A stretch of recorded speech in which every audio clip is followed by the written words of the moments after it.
نحمده ونصلي على رسوله الكريم أما بعد أعوذ بالله من الشيطان الرجيم بسم الله الرحمن الرحيم ما أفاء الله على رسوله منهم فما أوجفتم عليه من خيل ولا رقاب ولكن الله يسلط رسله على من يشاء والله على كل شيء قدير صدق الله المولانا العظيم الصلاة والسلام عليك يا سيدي يا رسول الله وعلى آلك وأصحابك يا حبيب الله الصلاة والسلام عليك يا نور الله وعلى آلك وأصحابك يا شفيع المسلمين. تمام تر حمد و ثنا تعریف و توصیف اللہ جل مجدہ کی ذات و برکات کے لیے جو خالق کائنات بھی ہے اور مالک ششتہار بھی ہے، جو لائق عبادت بھی ہے اور لا شریک بھی ہے. اللہ جل وعلا کی حمد و ثنا کے بعد اس کے حبیب نبی حضور اکرم نبی مکرم شفیع امت رسول محتشم اللہ کے پیارے امت کے سہارے رب کے محبوب دانائے غیوب منزہ علی غیوب مالک رکاب امم فخر عرب و عجم والی کون و مکان سیاح لامکان سید انس و جان سرور لالا تھا نیر تاباں سرنشین مہوشاں مائے خوبا شہنشاہ حسینہ تتمہ دورہ سر خیر زہرہ جمالہ جلوہ صبح ازل نور ذات لم یزل باعث تکوین عالم فخر آدم و بنی آدم نیر بدھا راز دار ما اوبا شاہد ما تغا صاحب علم نشرف معصوم آمینہ احمد مجتبہ حضور اکرم مصطفیٰ صلی اللہ علیہ وآلہ وسلم کے حضور ناز میں اپنی تمام تر عقیدتوں ارادتوں اور محبتوں کا خراج پیش کرنے کے بعد صد محبتوں اور صد عزتوں کے لائق مدنی مسجد کے سامعین، پچھلا جمعہ المبارک کو جو گزرا ہے اس میں باب فلق کے حوالے سے میں نے گفتگو کا آغاز کیا تھا اور اس میں قرآن مجید فرقان حمید سورہ حشر کی آیت نمبر 6 تلاوت کی تھی، اور آج بھی وہی موضوع ہے اور گفتگو کا سلسلہ جہاں چھوڑا تھا وہیں سے آگے شروع ہوگا. گزشتہ جمعہ میں مالک ہے اور مالک غنیمت کا تعارف کرایا تھا جو قرآن نے تعارف کرایا ہے، اور بھی قرآن نے مالک غنیمت جو تقسیم کی تھی، تقسیم کر رہا ہے قرآن مالک غنیمت کو، ان کا ذکر کیا تھا کہ مالک غنیمت کے پہلے 4 حصے مجاہدین کو جائیں گے اور باقی جو 5واں حصہ ہے اس کی جو تقسیم کی اللہ رسول اور حضور کے قرابت کا، اور پھر یتیم مسکین اور مسافر. اور اس کے بعد مالک ہے کا ذکر چلا تھا. مالک غنیمت کا ذکر میں نے سورہ انفال آیت نمبر 41 کے حوالے سے کیا تھا، اور سورہ حشر آیت نمبر 6 سے لے کر آیت نمبر 10 تک. آیت نمبر 6 کے اندر اللہ رب العزت نے مالک ہے کا تعارف کرایا ہے کہ جو بغیر جنگ کے مسلمانوں کو حاصل ہو جاتا ہے وہ مالک ہے، یعنی وہ مالک غنیمت نہیں ہے. مالک غنیمت میں جنگ کرنی پڑتی ہے، مالک ہے میں جنگ نہیں کرنی پڑتی. اور مالک غنیمت میں تقسیم کم لوگوں پر مال ہوتا ہے، مالک ہے میں تقسیم بڑھا دی جو آج میں آپ کے سامنے پیش کروں گا. اور پھر یہ بھی ہے کہ مالک ہے میں مالک کوئی نہیں بنتا، کیونکہ اس کی تقسیم کو جب آپ سمجھیں گے، قرآن کو جب آپ پڑھیں گے، سمجھیں گے، سنیں گے تو آپ سمجھ جائیں گے کہ قرآن اور حدیث سے یہ بات ثابت ہے کہ جو مالک ہے وہ کسی کی ملکیت نہیں بن سکتا، نہ اس کو ہبہ کیا جا سکتا ہے اور نہ ہی اس کو 6 کا ذکر آپ کے سامنے ہوا تھا اور اس کی تشریح بھی ہوئی. آیت نمبر 7 میں مال فے کی تقسیم شروع ہو جاتی ہے. 8 میں بھی مال فے کی تقسیم ہے اور 9 میں بھی اور 10 میں بھی. اب دیکھنا یہ ہے آپ ان آیتوں کو پڑھ کر, ان کو سن کر, تحقیق کر کے آپ خود فیصلہ کریں کہ جو مال فے ہے اللہ اس کی تقسیم یہ حکم دیتا ہے اس طرح اس کی تقسیم کیا جائے, اس کو تقسیم کیا جائے, اس کا استعمال اس طرح کیا جائے, اس کا فائدہ فلاں طبقہ کے لوگوں کو پہنچایا جائے. تو کیا وہ مالک ہے جس کی تقسیم اللہ اس طرح کراتا ہے اور جس کا استعمال اللہ تعالیٰ اس طرح اس کا استعمال کرنے کا حکم دیتا ہے, کیا نعوذ باللہ آقا علیہ الصلوۃ والسلام اس کی مخالفت کر کے کسی ایک کو ہبا کر سکتے تھے کہ آقا کریم کی وراثت بن سکتا تھا؟ قرآن مجید فرقان حمید آیت نمبر 7 میں اللہ تعالیٰ ارشاد فرماتا ہے ما افاء اللہ علی رسولہ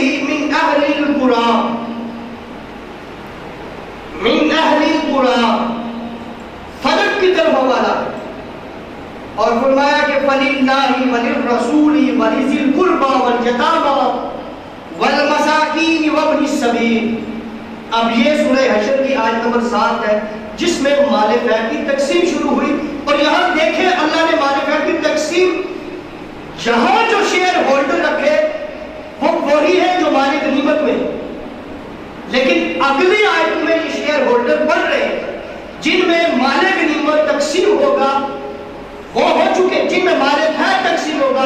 آیت نمبر 9 میں, آیت نمبر 8, 9 اور 10 میں وہ بڑھ رہے ہیں, وہ گروہ بڑھ رہا ہے, وہ شیئر ہولڈر بڑھ رہے ہیں جن میں مال فے تقسیم ہوگا. لیکن آیت نمبر 7 میں جن کا ذکر ہوا انہی کا ذکر غنیمت والی آیت میں بھی ہوا تھا, یعنی کہ مال فے جو ایک قصبہ سے آقا کریم کو اللہ نے مال فے عطا کیا, بغیر جنگ کیا ہم پہلے تعارف پڑھ چکے ہیں, جو مال عطا کیا اب وہ اس میں سے کس کس کو فائدہ ملے گا, اس پر کس کس کا حق ہے؟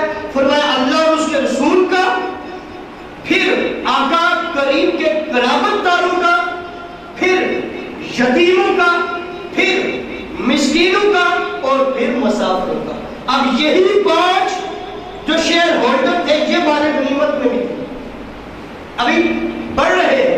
مال غنیمت سے ہٹ کر اس میں شیئر ہولڈر بڑھ رہے ہیں اور اس کی وجہ بھی یہی ہے کہ مال غنیمت میں بہت بڑا ایک طبقہ جو غریب طبقہ تھا وہ مال غنیمت سے فائدہ حاصل کرنے میں محروم رہ جاتا تھا, کیونکہ مال غنیمت کے پہلے 4 حصے تو مجاہدین میں چلے جاتے تھے, 5ویں حصہ کی تقسیم ہوتی تھی, لیکن مال فے میں مجاہدین کو پہلے 4 حصے نہیں دیے جاتے.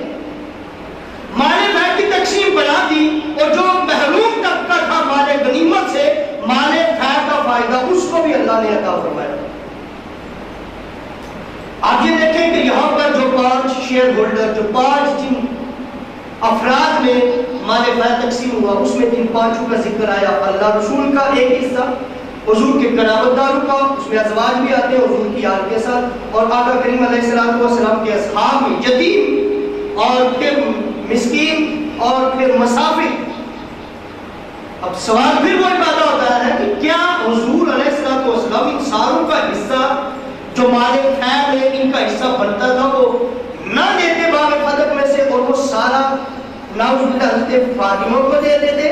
کیا حضرت فاطمہ ان آیات کی مخالفت کرتی, یا مولا علی ان آیات کی مخالفت کرتے, آقا کریم کرتے, یا ابو بکر صدیق مخالفت کر سکتے تھے؟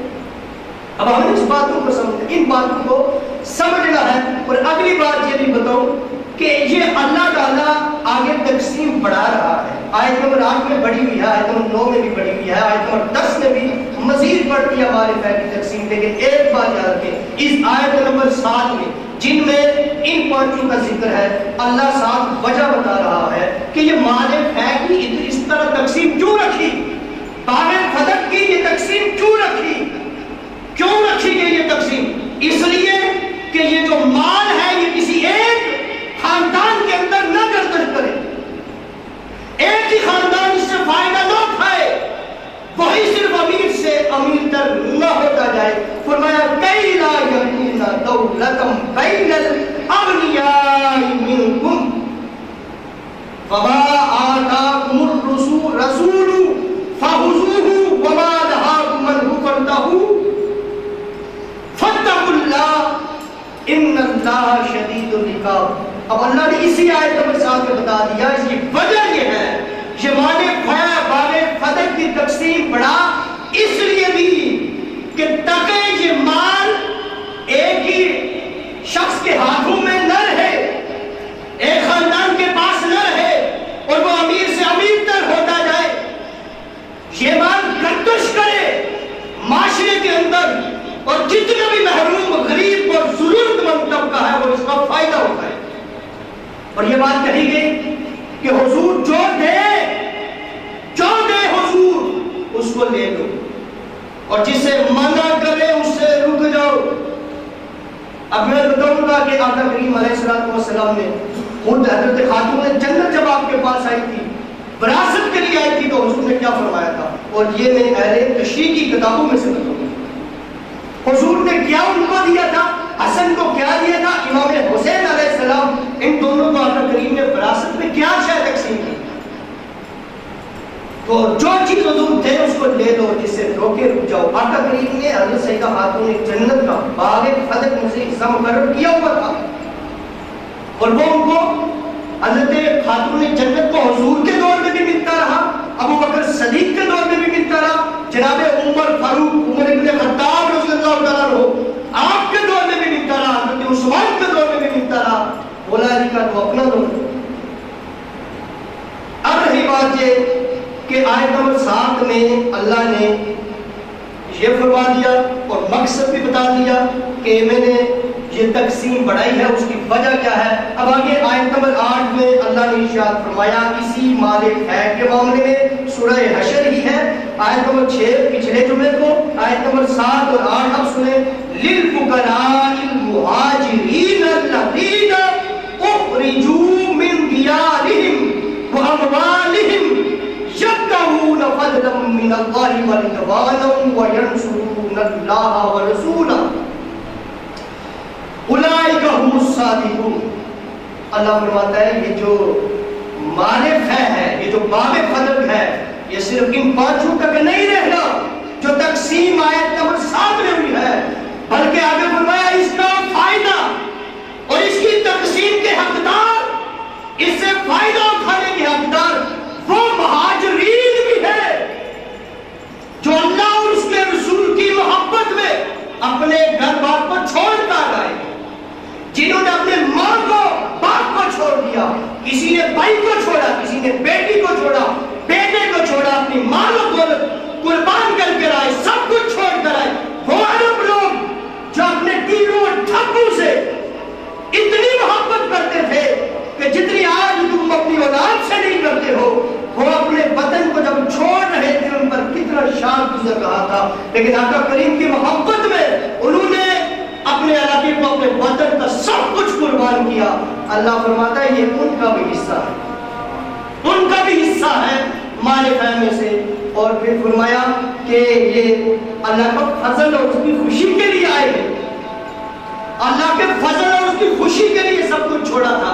ابو بکر صدیق نے ہجرت کی, سیدنا عمر فاروق نے ہجرت کی, تو انہوں نے اپنا مال قربان کیا, گھر بار چھوڑا ہے آقا کریم کی خاطر. اتنی قربانیاں وہ دے اور نعوذ باللہ ہم اٹھ کر ان پر کیا بہتان باندھے جنہوں نے اتنی قربانیاں کی.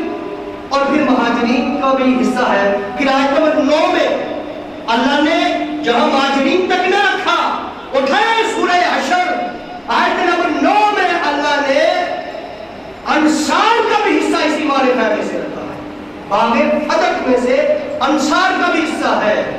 اور پھر آیت نمبر 10 میں تقسیم اور بڑھا دی, صرف انصار تک محدود نہیں رکھا, فرمایا اس کے بعد جو آئیں گے یعنی تابعی جو بھی غریب محروم طبقہ ہوگا ان سب کو مال باغ فدق جتنا بھی مال ہے ان سب کو اس سے حصہ ملتا رہے گا. اب سوال یہ پیدا ہوتا ہے کہ جب بعد والوں کو بھی حصہ ملتا ہے, جب مال جب کسی ایک کو ہبہ ہو چکا ہے, وراثت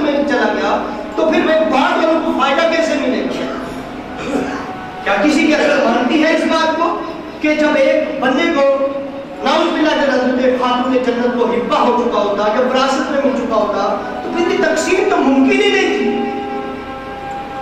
اور پھر اگلی بات یہ ہے کہ جو پچھلی دفعہ میں نے سمجھائی تھی کہ مال فیض جو تھا یہ رہتا تو حضور کے قبضہ میں رہتا، آقا کریم کے تصرف میں رہتا، اور حضور یہ میں اہل تشیع کی کتاب کا حوالہ دوں گا کہ میں ایسے ہی نہیں کہہ رہا۔ باغ فدق جو مال فیض ہے یہ ان کے نزدیک بھی مال فیض ہے، باغ فدق، اور ان کے نزدیک بھی مال فیض کی تقسیم کس طرح ہونی چاہیے یہ میں ان کی کتاب سے بتاؤں گا۔ تو آقا کریم کے تصرف میں رہتا، اور حضور کے تصرف کے بعد، حضور علیہ السلام کے بعد ابو بکر صدیق نے اس کو اسی طرح استعمال کیا، حضرت عمر نے اسی طرح اس کو استعمال کیا، اور اس کا آرڈر بھی یہی تھا۔ مال غنیمت سے جن محروم طبقات کو فائدہ قرآن نے کہا ہے ان کو بھی حصہ ملے، نہ آقا کریم ان کو محروم کر سکتے تھے اللہ کی مخالفت کر کے، نہ ابو بکر صدیق کیسے غلام کی اور حضور کی مخالفت کرتے، نہ عمر فاروق اس کی مخالفت کر سکتے تھے، کوئی خود مولا علی نے اس کی مخالفت نہیں کی۔ وہ تو میں جب بعد میں آؤں گا تو میں اس بات پر بھی جاؤں گا کہ مولا علی نے کیا فرمایا اور کس طرح تقسیم کروائی۔ اب یہ ہے مال فیض کی تقسیم۔ اب میں اہل تشیع کی کتاب کا حوالہ دے کر میں ایک بات آپ کو کہوں کہ میں اتحاد کی طرف لا رہا ہوں، میں کسی کو گالی نہیں دے رہا اور ہم گالی نہیں دیتے، ہم کسی کو گالی گلوچ نہیں کرتے، بہتان نہیں لگاتے۔ آپ غور سے سننا، میرے اس پچھلے جمعے کے خطبے کو بھی اس کو بھی میں جو حوالے پیش کروں گا اس میں میری کوشش یہ ہے کہ میں یکجا کروں، ادھر سے بھی وہ والی باتیں بتاؤں کہ جو ہم بھی مانتے ہیں، یعنی حضور کی آل سے جو محبت کرتے ہیں وہ تو ہم بھی کرتے ہیں، اور آقا کریم کی آل سے آپ میں سے کون محبت نہیں کرتا؟ میں آپ سے پوچھتا ہوں آپ میں سے کون ہے جو حضور کے اصحاب سے بڑھ کر حضور کی آل سے محبت نہیں کرتا؟ حضرت خاتون جنت کی محبت، مولا علی کی محبت، امام حسن اور حسین کی محبت میرے دل میں حضور کے اصحاب سے زیادہ ہے۔ حضور کے آل کی محبت، حضور کے گھر والوں کی محبت، حضور کے در والوں کی محبت سے زیادہ ہے، لیکن اس کا مقصد یہ نہیں کہ ہم حضور کے اصحاب کو نعوذ باللہ پر بہتان باندھیں، تو ہم حضور کے اصحاب کی بھی ان سے بھی محبت کرتے ہیں، حضور کی آل کی وجہ سے محبت کرتے ہیں۔ اب یہاں پر آپ یہ سنیں کہ جب ہم دونوں طرف حضور کی آل سے بھی محبت، حضور کے اصحاب سے بھی محبت کی بات کرتے ہیں، اور ایسی روایتیں ہم ڈھونڈ کے لاتے ہیں جن میں دونوں کی محبت کی بات ہو۔ اب اگر کوئی اٹھ کر ایک کی محبت کی بات اور دوسرے کے خلاف بیان کرے، مجھے بتائیں اختلافی بات وہ کر رہا ہے جو ہم کر رہے ہیں۔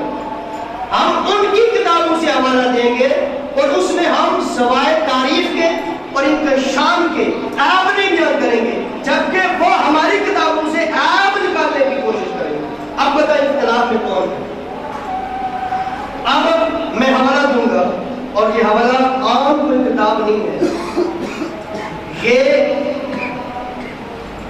اہل تشیع کی بڑی مستند، بڑی پائے کی تفسیر صافی، اور اس کا صفحہ نمبر ہے 210۔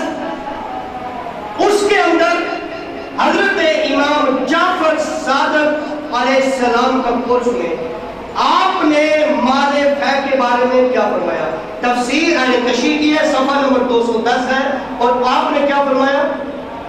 آپ نے یہ فرمایا کہ جو مال فیض ہے اس پر حق اللہ اور اس کے رسول کا ہے، اور اس کے بعد اس کا حق ہے جو آقا کریم کے قائم مقام خلیفہ مقرر ہوگا، جو حضور کا قائم مقام خلیفہ ہوگا، یہ اس کا حق ہے۔ اب سوال یہاں پر پھر یہ پیدا ہوتا ہے، مجھے بتائیں کہ مولا علی کو انہوں نے خلیفہ حضور کے بعد بلا فاصل لیا، ابو بکر صدیق کو ہم نے بلا فاصل خلیفہ لیا، ابو بکر صدیق بھی خلیفہ، عمر فاروق بھی خلیفہ، حضرت عثمان بھی خلیفہ، حضرت مولا علی بھی خلیفہ، اور حضرت امام حسن بھی خلیفہ، یہ سارے حضور کے خلفاء رہے ہیں۔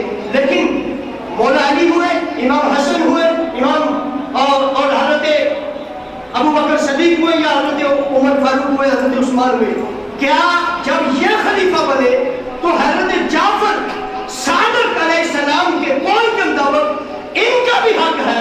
تو مجھے بتائیں یہ تو وراثت کی بات ہو ہی نہیں رہی، مال فیض وراثت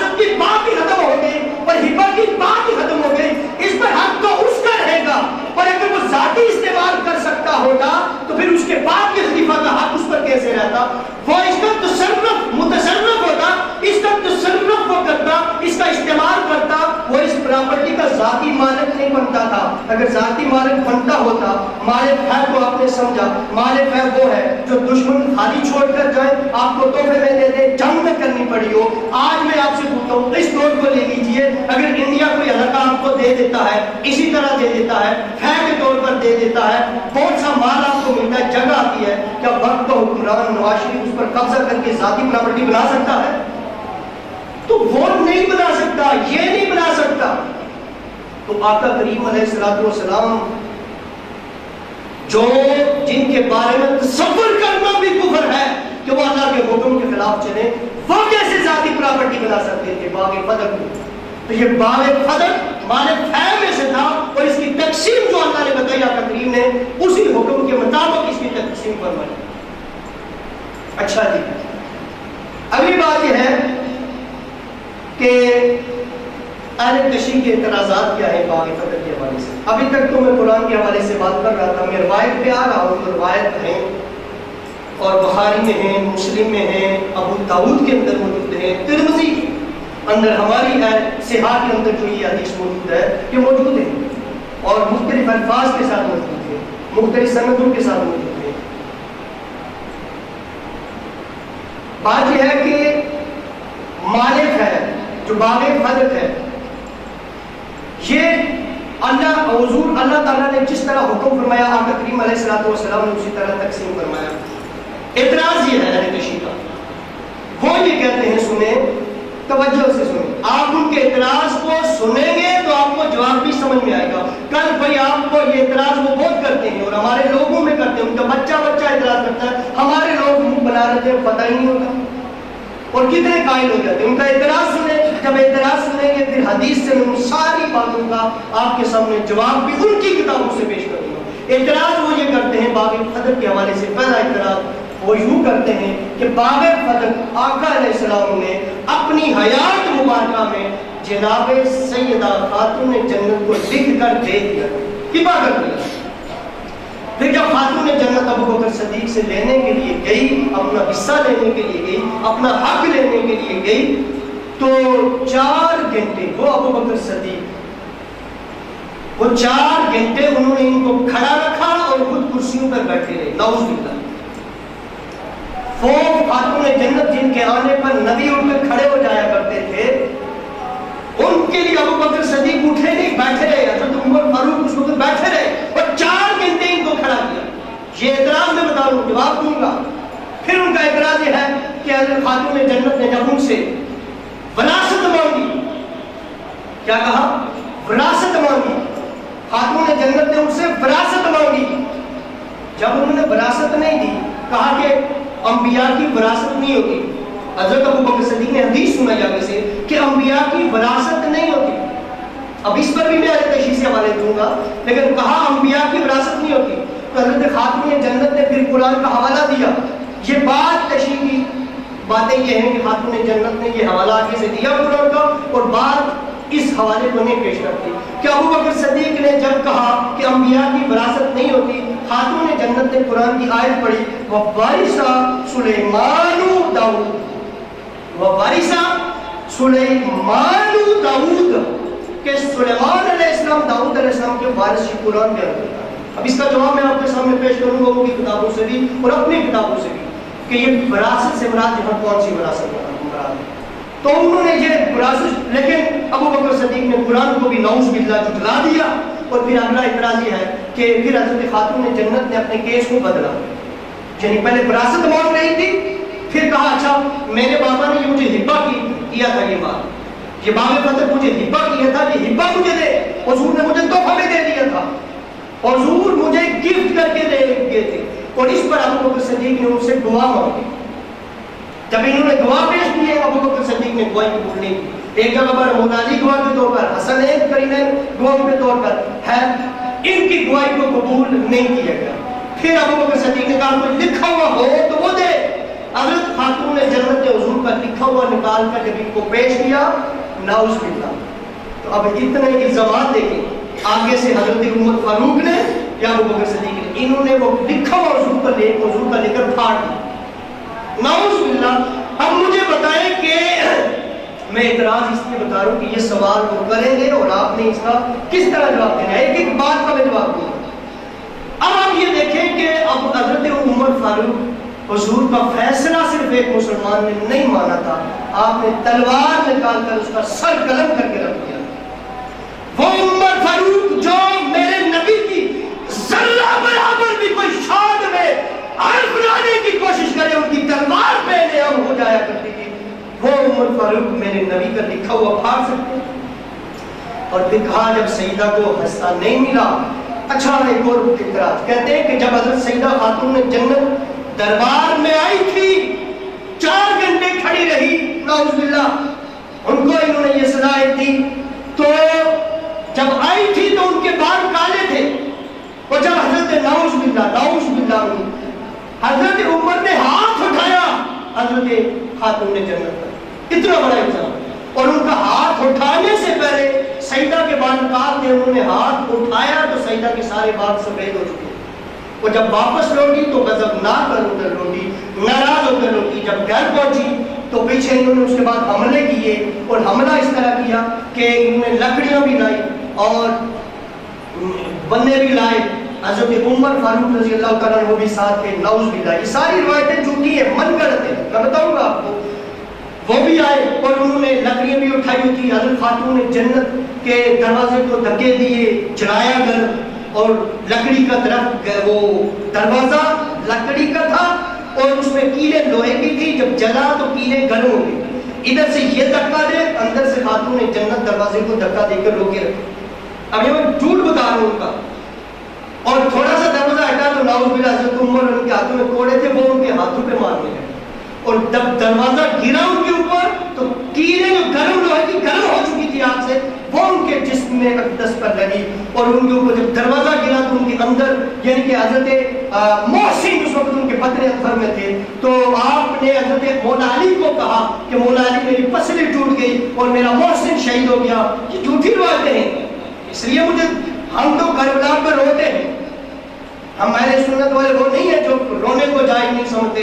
ہم تو کہتے ہیں کربلا پہ جس کو رونا نہ آئے اس کا کیا ایمان ہے جو کربلا کا واقعہ سنے. امام حسین کے ساتھ جو معصوم بچوں کے ساتھ وہاں جو ظلم ہوا, وہ تو پتھر سے پتھر دل بھی رونا شروع ہو جائے, رونے سے انکار نہیں ہے, لیکن یہاں رونا اس لیے نہیں آ رہا کہ اس میں حقیقت ہو تو رونا ہے.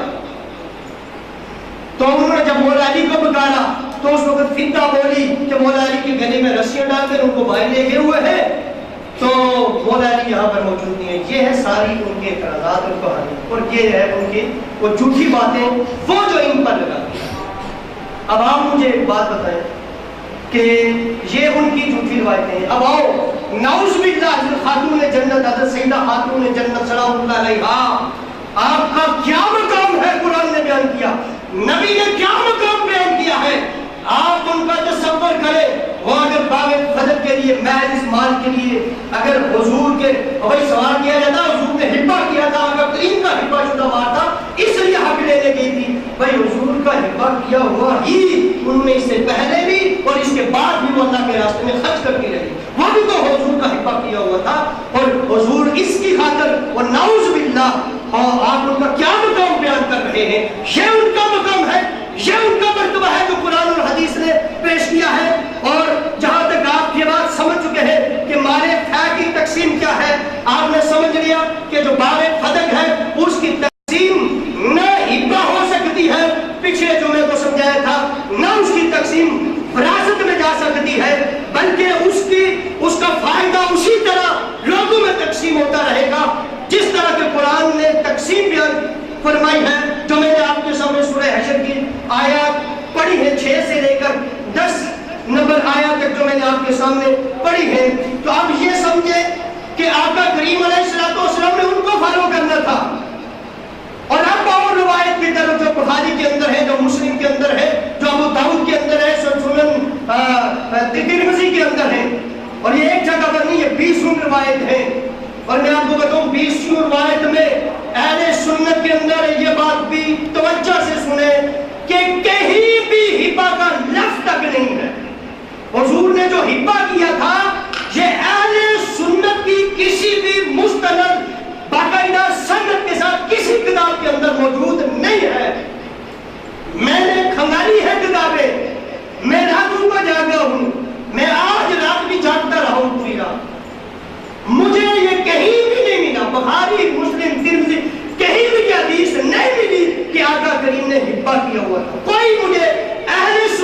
کتابوں میں سے لکھا ہے ہبہ مال نہیں تھا. مجھے ہر جگہ ساری حدیثوں میں دو لفظ ہی ملے ہیں, ایک ہے وراثت کا لفظ اور ایک ہے مال فے کا لفظ. یعنی حضرت سیدہ ابو بکر صدیق کے پاس آئی تھی اور آپ وراثت مانگ رہی تھی مال فے میں سے, وراثت مانگ رہی تھی مال فے میں سے, آپ نے وراثت مانگی تھی.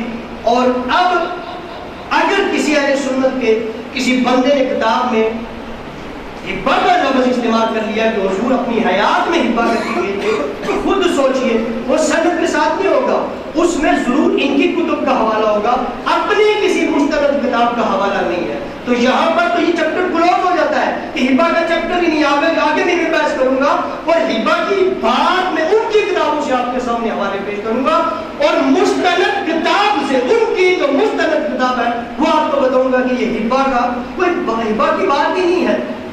اور وراثت پہ مولا علی گواہی دیتے, بھائی اتنا بھی بندے کو کامل نہیں ہونا چاہیے, ادھر سے بڑے علم کی بات کرتے ہیں, یہ بات بھی سنیں, وراثت پر گواہوں کی ضرورت ہوتی نہیں کسی فقہ کے نزدیک, ان کے نزدیک میں وراثت پر گواہوں کی ضرورت کوئی نہیں ہوتی. تو مولا علی نے کس بات پر گواہی, ہبہ کا تو چیپٹر ہی میں کلوز کرنے لگا ہوں, ہبہ تو تھا ہی نہیں یہ بات, پھر گواہی کس بات پر ہو رہی تھی. حدیث کیا ہے, حدیث یہ ہے, میں حدیث اور بھی ہے, بعض اہل سنت کی کتابوں میں کثرت کے ساتھ حدیثیں ہیں جن میں حضرت خاتون جنت کی ناراضگی کا ذکر ہی نہیں ہے, غضب ناک, حجرت اور غضبت کا الفاظ ہی نہیں ہے. یہ صرف تھوڑی سی چند ایک ابن شہاب زہری کی روایت سے ثابت ہے, اور اس کی بھی 11 روایتیں ایسی ہیں جن میں حضرت خاتون جنت کی ناراضگی کا ذکر ہی نہیں ہے, اور حجرت اور غضبت اور ان کے بات نہ کرنے کا ذکر ہی نہیں ہے. ان کی بھی 11 روایتیں ایسی ہیں, اور اس کے علاوہ 9 روایتیں ایسی ہیں جن میں یہ الفاظ ہی نہیں ہے. تو یہ الفاظ کہاں سے آئے, حدیث سنیں پھر میں بتا دوں, یہ امام زہری نے اپنے پاس سے شامل کیے ہیں, یہ حضرت عائشہ کے الفاظ نہیں ہیں جنہوں نے یہ حدیث کو بیان کیا ہے. اور معذرت کے ساتھ حضرت عائشہ کے باپ کے خلاف بات جا رہی تھی کہ حضرت عائشہ ایسے الفاظ بیان کرتی کہ خاتون جنت, حضرت عائشہ بیان کرتی ہے اس حدیث کو, وہ بیان کرتی کہ جن خاتون جنت کے بارے میں حضور نے یہ کہا تھا اس کو جو ناراض کرتا ہے وہ مجھے اور اللہ کو ناراض کرتا ہے, کیا حضرت عائشہ وہ والے الفاظ اپنے باپ کے بارے میں کہتی کہ وہ ناراض ہوئے؟ کیا حضرت عائشہ یہ بتاتی کہ خاتون جنت, خود حضرت عائشہ بیان کرتی ہے حضور کی چار ڈال اٹھنے بیٹھنے میں, حضور کی نقل و حرکت, حضور کی گفتگو میں, حضور کی رفتار میں خاتون جنت سے بڑھ کر کوئی ان کی طرح کا نہ تھا, ان کی شبیہ نہ تھا. خود حضرت عائشہ یہ باتیں بیان کرنے کے بعد وہ یہ کہیں گی کہ حضرت خاتون جنت ابو بکر صدیق سے ناراض ہوئی, تاک فساد تک ناراض ہوئی, یہ ان کے الفاظ نہیں ہے, یہ شہاب الدین زہری کے الفاظ ہے. اور علماء ان کے ہمسر شہاب الدین زہری کو کہتے رہے ہیں کہ تو اپنے جو الفاظ حدیث میں یا روایت میں مکس کر لیتا ہے ان کو اس طرح مکس نہ کیا کر کہ وہ پتہ ہی نہیں چلتے تیرے الفاظ ہیں یا روایت کے الفاظ ہیں, یہ اپنے ان کے الفاظ ہیں. تو اس حدیث میں بھی جو ناراضگی کے الفاظ ہے یہ حدیث میں نہیں ہے, یہ روایت میں نہیں ہے, یہ شہاب الدین نے اپنے پاس سے آئیڈیا لگا کر بیان کیا, اور اس کا ثبوت میں دوں گا کیسے آئیڈیا لگایا کہ وہ ناراض ہو گئے, پھر بات نہیں کی, پھر بات نہ کی, اس پر بھی بحث ہے. اور یہ بحث اس موضوع سے ہٹ کر ہے کہ وہ ناراضگی کی وجہ سے بات نہ کی, وہ اور بات ہے.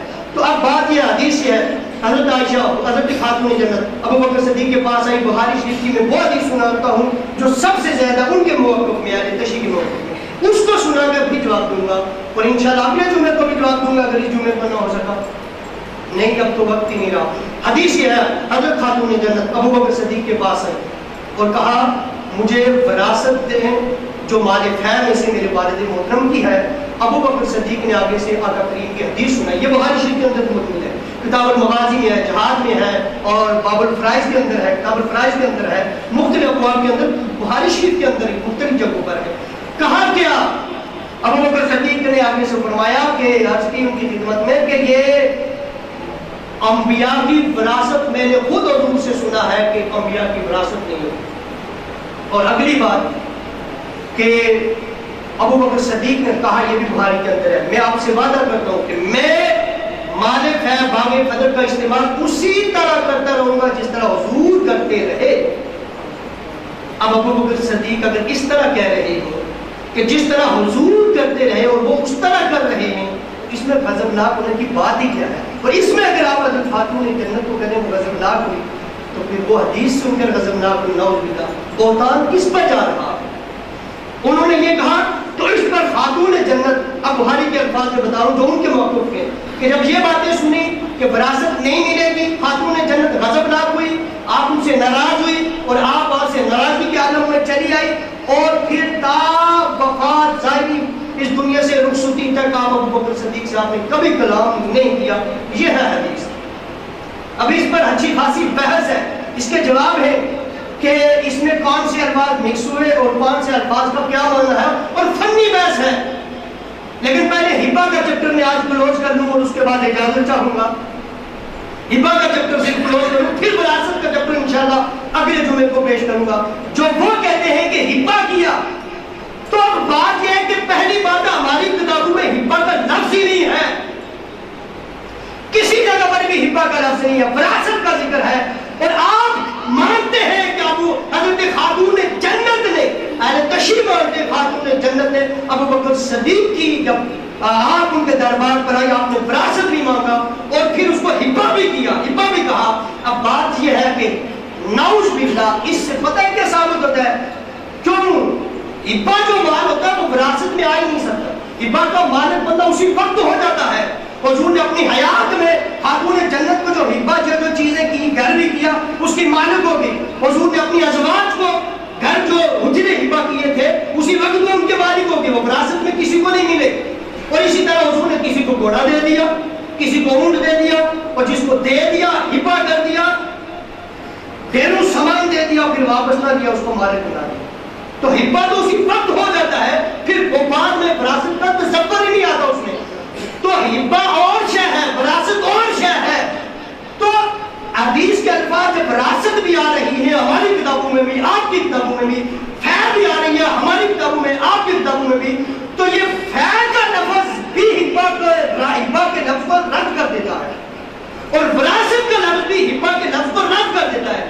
جب ہماری کتابوں میں بھی وارث ہے، آپ کی کتابوں میں بھی وراثت ہے، اہل تشریح کی کتابوں میں، تو یہ وراثت ہی خود ہبا کے تصور کو رد کر دیتا ہے کہ ہبا تو ہوا ہی نہیں، پھر وراثت کس بات ہے؟ ہبا وراثت نہیں ہو سکتی، اور مالک ہے ہبا نہیں ہو سکتا. یہ دونوں الفاظ ہبا اور وراثت، مالک ہے اور وراثت، یہ ہبا کے تصور کو رد کر دیتے ہیں. اور نعوذ باللہ آپ سنیں، اس حضرت خاتون جنت ایک علم کا سمندر سے بھی زیادہ ہم انہیں تصور کرتے ہیں.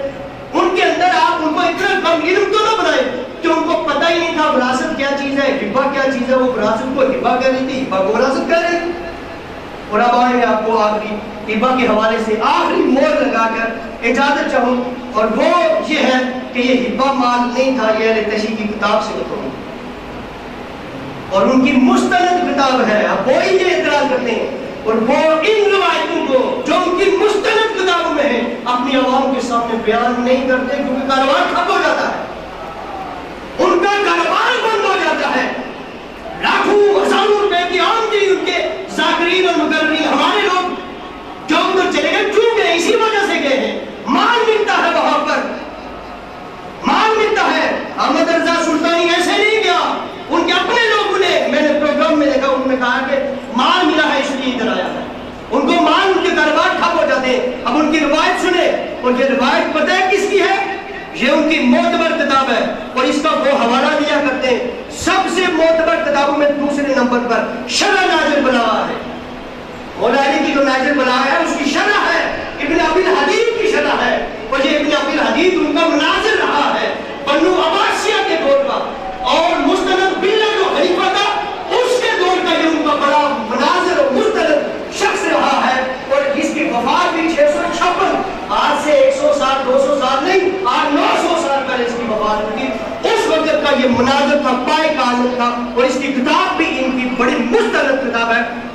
اس کے اندر کی روایت میں آپ کو بتاتا ہوں. ہبا کا لفظ سننا، اب ہبا کہتے ہیں نا یہ کہ ہبا کیا تھا خاتون جنت کو، ان کا مال حضور جو ہبا کر کے گئے تھے، جو تحفہ دے کے گئے تھے، وہ خاتون جنت کو حضرت ابو بکر صدیق نے نہیں دیا. آؤ سنو، اب یہ ابن ابی الحدید جس کو شرح الحدید بھی کہتے ہیں، شرح ناجل بلاغہ حدیدی بھی کہتے ہیں، اور شرح حدیدی بھی کہتے ہیں، یہ ان کی کتاب ہے، مستند کتاب ہے، اور آج کی نہیں ہے، عباسیہ دور کی کتاب ہے.